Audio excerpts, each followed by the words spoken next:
Hello everyone, welcome back to my channel. তো তোমরা আমাকে একটু জানাও যে তোমাদের পুজো কেমন কাটলো।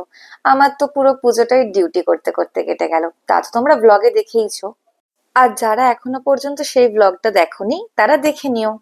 সবার যখন ঠাকুর দেখা পুরো শেষ, তেল খোলা হচ্ছে আর আমি এখন যাচ্ছি ঠাকুর দেখতে। কারণ আমার কাছে আর তো কোনো উপায় নেই। সেই মহালয়ার আগের দিন থেকে ডিউটি শুরু হয়েছে, আর দশমী পার করে ডিউটি শেষ হয়েছে। তাই দ্বাদশীর দিনে একটু বেরালাম, দু একটা প্যান্ডেল যাতে ঘুরে দেখতে পারি। হ্যাঁ, আমার টানা 13 দিন ডিউটি ছিল দমদম পার্ক তরুণ দলে। সত্যি কথা বলতে গেলে 7 বছর হয়ে গেল। পুজোয় কোনোবারই পুজোর কটা দিন আর বেরানো হয় না। সেই হোল নাইট ডিউটি, মানে 12 ঘন্টা। তারপরে কার আর শরীরে ক্ষমতা থাকে যে ডিউটি শেষ করে আবার ঠাকুর দেখতে বেরাবো? কারণ তারপরের দিন তো আর কোনো রেস্ট নেই, তারপরের দিন আবার সেই ডিউটি, আবার 12 ঘন্টা দাঁড়িয়ে থাকা। তাই মনের বিশাল ইচ্ছে থাকলেও উপায় বার করা সম্ভব হয় না। আমার পুজোর 10টা দিন একটা প্যান্ডেলেই কেটে যায়। তবে বাকি বন্ধুদের সাথে, যারা আর কি আমাদের সাথে ডিউটি করে, তাদের সাথে কিন্তু পুজোটা আমার মন্দ যায় না। এখন আমরা দেখলাম বাদামতলার প্যান্ডেলটা, আর এখানে থিম হলো আদালতে আমরা যে আর্জি করি তার ওপরে। এরপর আমরা দেখতে চলে গেছিলাম 66 পল্লীর ঠাকুরটা। তবে যেহেতু এই ঠাকুরও কার্নিভালে যাবে, তাই সেট আপের অনেক কিছুই খুলে নেওয়া হয়েছিল। আমাকে অনেকেই জিজ্ঞেস করে যে এই পুজোর সময় এতগুলো দিন বাড়ির বাইরে থাকিস, এতগুলো দিন ঘুরতে পারিস না, মন খারাপ করে না? তাদেরকে অবশ্য আমি বলি 7টা বছর হয়ে গেছে, এখন আর মন খারাপ করে না। তা বলে কি সত্যিই মন খারাপ করে না?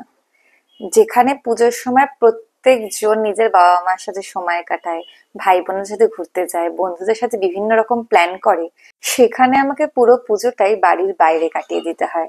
চাইলেও বাবা মার সাথে অতটা গল্প করতে পারি না, বোনের সাথে একটু ঘুরতে বেড়াতে পারি না, বন্ধুদের সঙ্গে নামমাত্রই দেখা হয়। তবে কি জানো তো, সবাই যদি আনন্দে মেতে উঠি, সবাই যদি আমরা ঘুরতে বেরিয়ে পড়ি, কেউ যদি এসব কাজ না করি, তাহলে প্যান্ডেলের ক্রাউড মেনটেনেন্স গুলোই বা কে করবে? কে এসবের দায়িত্ব নেবে? কিছু মানুষকে এগিয়ে আসতে হয় নিজের খানিকটা সময় অন্যদের উপহার দেওয়ার জন্য, নিজের খানিকটা আনন্দ বিসর্জন দেওয়ার জন্য, যাতে অন্যের আনন্দটা আরো সুন্দর হয়ে ওঠে। কোনো রকম বিতর্কে না জড়িয়ে আমি একটা কথা তোমাদের সাথে বলতে চাই। এই পুজোর সময় আমার একটাই রিকোয়েস্ট আমার ভিউয়ার্সদের কাছে, যে যারা এই পুজোর সময় ভলেন্টিয়ারি করে, এনসিসি ক্যাডেট বা স্কাউটের ক্যাডেটস আছে, তাদের সাথে খারাপ বিহেভ করার আগে এটুকুনি মাথায় রাখবেন যে তারা নিজেদের ফুর্তিটাকে বিসর্জন দিয়েছে যাতে আপনারা পুজোটা খুব ভালোভাবে কাটাতে পারেন।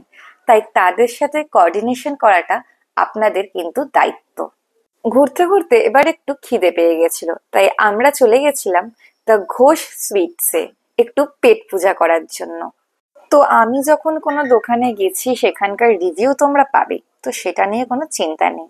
তো সত্যি কথা বলতে এই দোকানের মিষ্টিগুলো খুব ওভার সুইট ছিল, যেটা আমার খুব একটা ভালো লাগেনি। আর এই দেখো, মেট্রোর মধ্যে হচ্ছে আমি ঘুমিয়ে পড়েছিলাম, আর বোন আমার বদমাইশি করে সেটার ভিডিও নিয়েছে। হ্যাঁ, ফেরার সময় আমাদেরকে প্রথমে মেট্রো করতে হয়েছিল, মেট্রো করে আমরা এসেছিলাম শোভাবাজার, তারপর সেখান দিয়ে আমরা বাস করে চলে গেছিলাম সিথির মোড়।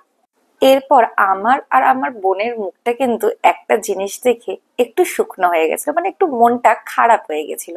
সেটা কেন বা কি জন্য এরকম হয়েছে সেটা তোমরা জানতে চাও? হ্যাঁ, এটা দেখেই আমাদের দুজনের মনটা একটু খারাপ হয়ে গেছিল। এরপর আমরা চলে গেছিলাম মন ভালো করার জন্য মিও আমরে।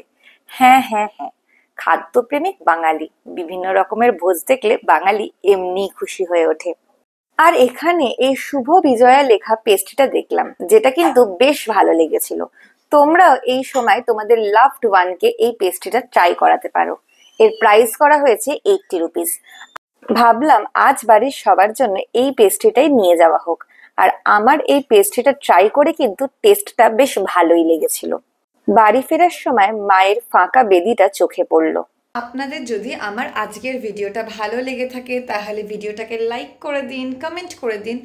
আর যারা এখনো পর্যন্ত আমার চ্যানেলটাকে সাবস্ক্রাইব করেননি, subscribe my channel and press the bell icon. So আবার খুব তাড়াতাড়ি দেখা হচ্ছে নতুন একটা ভিডিওর সাথে। ততক্ষণ bye everyone, I love you all of you, by.